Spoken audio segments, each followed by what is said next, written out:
Épisode 10. Ahidjo démissionne, mais l'État autoritaire reste en place.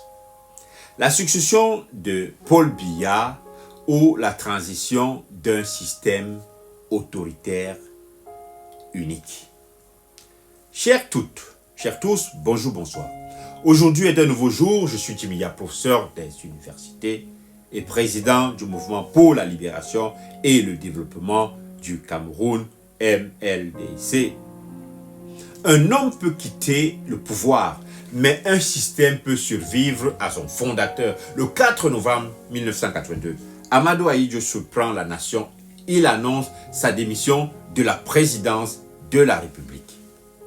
Officiellement, pour les raisons de santé, mais derrière cette apparente retraite paisible se cache une opération de conservation de pouvoir par d'autres moyens.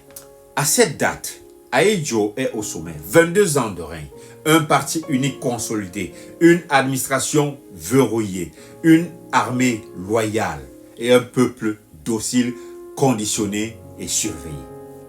Un fait marquant, en désignant Paul Biya, son premier ministre, comme successeur, Ahidjo ne transmet pas seulement le pouvoir à un homme, il transmet un héritage politique qui a été préparé par la France-Afrique.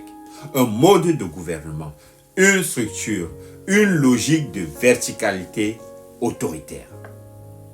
Le professeur Francis Nyamdion, dans Media and Democracy in Africa, écrit ceci, je le cite, « La transmission entre Ahidjo et Biya n'est pas une alternance, c'est une continuité par procuration. Le personnel change, le système reste. » Fin de citation. Ahidjo ne se retire d'ailleurs pas complètement.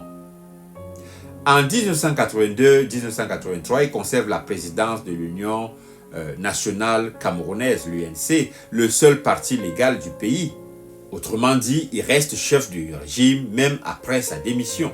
Un fait révélateur, tous les discours de Paul Biya au début de son mandat se terminent par « Je reste fidèle à l'héritage du président Amadou Ahidjo » et pour cause.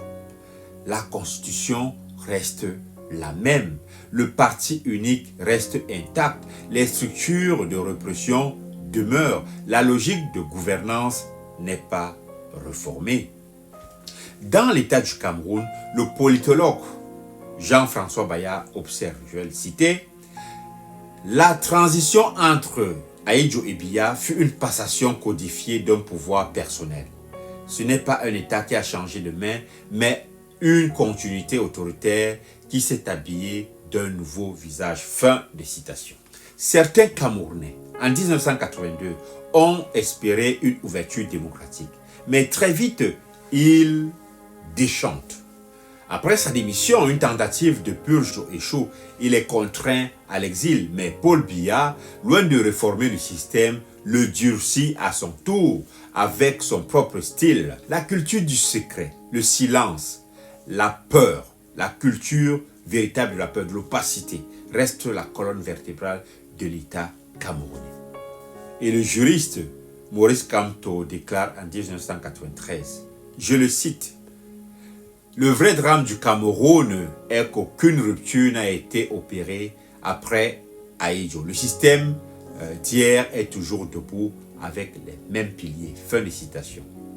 L'anthropologue Richard Banegas, dans La démocratie à pas de caméléon, affirme, je le cite, « Le cas camerounais illustre une forme rare de résilience autoritaire, un pouvoir qui survit aux hommes car il s'est enraciné dans les institutions, les esprits et les routines d'État. » Fin de citation.